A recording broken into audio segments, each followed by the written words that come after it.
Frères dans le Christ, bonjour et bienvenue à cette méditation en ce dimanche de la 29e semaine du temps ordinaire.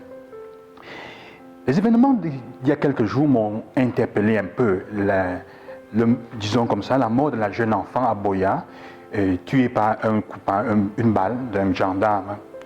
Et je me posais la question comment gérer cette dimension dans le contexte où nous sommes. Il y a quelque temps, j'ai regardé une vidéo sur YouTube d'un jeune dont la femme policière, une policière aux États-Unis, avait tué son fils, son frère. Et pendant le procès, au moment de témoigner, il dit au juge, j'aimerais me lever et embrasser la femme. Est-ce que je peux? Parce que si ça ne dépend que de moi, je lui ai offert le pardon. Mais il disait, je parle pour moi, pas au nom de ma famille. Et la femme était tellement émue qu'elle accepta, la policière, qui va aller en prison d'ailleurs. Et il l'embrassa, elle s'accrocha à son cou pendant de longues minutes. C'est intéressant parce que je crois que cette femme avait besoin de ça. Elle avait besoin de se sentir dit, je te pardonne.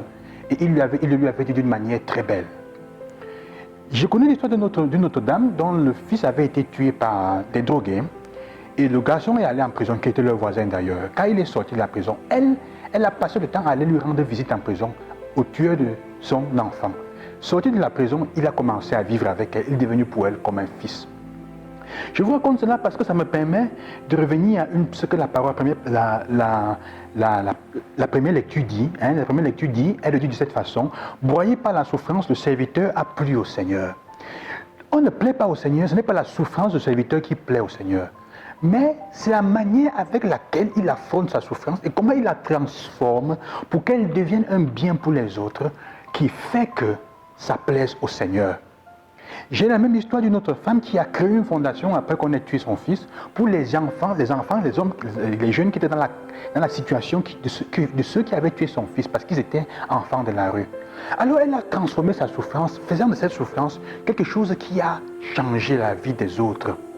Frères et sœurs, la première lecture nous permet de comprendre une chose fondamentale. Elle nous permet de comprendre justement que c'est la manière avec laquelle nous affrontons notre souffrance, que nous faisons notre souffrance, qui en fait quelque chose de bien. Tu as souffert des choses dans ta jeunesse. Tu as dormi sur les bancs en fer quelque part. Et quand tu grandis, pourquoi est-ce que tu ne te bats pas pour que d'autres qui sont dans cette situation ne le fassent pas, dorment pas? J'entends souvent l'expression, nous quand on était jeunes, on a souffert. Il faut que vous souffriez aussi. Ce n'est pas évangélique.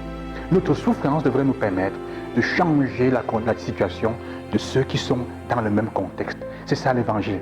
Alors cela nous permet aussi de comprendre comment Jésus, dans ce qu'il dit aux apôtres, que ce ne soit pas parmi vous de cette façon. C'est-à-dire que je suis venu pour donner ma vie en rançon. C'est la même chose. Dans ce contexte que Jésus dit, je donne ma vie en rançon. Pas en échange, pas pour payer quelque chose, mais pour te libérer. C'est ça en fait, libérer. C'est ça le nœud entre l'évangile et la première lecture. Jésus est venu donner sa vie pour libérer, que sa souffrance nous libère. Et comment il nous libère? En offrant ce pardon-là. En offrant le pardon, il te délie des chaînes de la haine, de la violence et de toutes les haines qu'il comporte dans le cœur. Donc cela nous fait comprendre quoi? Ça nous fait comprendre, frère, que le salut du bourreau est entre les mains de celui qu'il maltraite. Le salut du bourreau est entre les mains de celui qu'il maltraite. Parce que le bourreau a besoin que tu lui offres le pardon. Il a besoin que nous offrions le pardon. Et alors, ce sera ça qui va le convertir. Imaginez un peu. Quand nous nous souvenons, ceux qui ont un impact dans notre vie, les moments glorieux de notre vie ont été faits par ceux qui nous ont aimés, pas par ceux qui nous ont dominés et écrasés.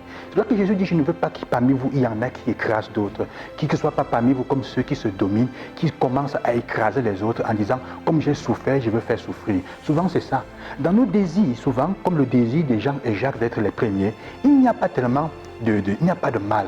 Parce qu'en fait, ils sont en train de dire à Jésus, ok, nous acceptons d'aller avec toi à Jérusalem. Comme on va mourir, au moins que nous puissions tirer quelque chose de bien de ça. Ce qui fait que les autres sont indignés. Et Jésus dit que ce ne soit pas parmi vous de cette façon de ceux qui dominent. Celui qui domine est celui qui sert, celui qui soutient l'en bas, celui qui soulève l'autre. Frères et sœurs, que le Seigneur nous donne cette grâce, la grâce de nous demander, de nous poser la question. Comment donc affronter, comment rendre notre souffrance un élément qui nous permet de changer la vie des autres? De quelle façon? Ce n'est pas évident, je sais. C'est pour ça que je continue à me poser la question.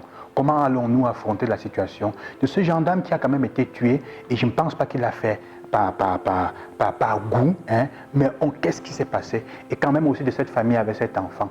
Comment changer les choses? Comment faire de telle manière que cette souffrance continue, comment ne deviennent pas des choses mortes qui écrasent les autres et portent des fruits positifs. Bonne journée, que le Seigneur vous accompagne et qui vous aide dans cette semaine. Qui vous bénisse. Loué soit Jésus-Christ.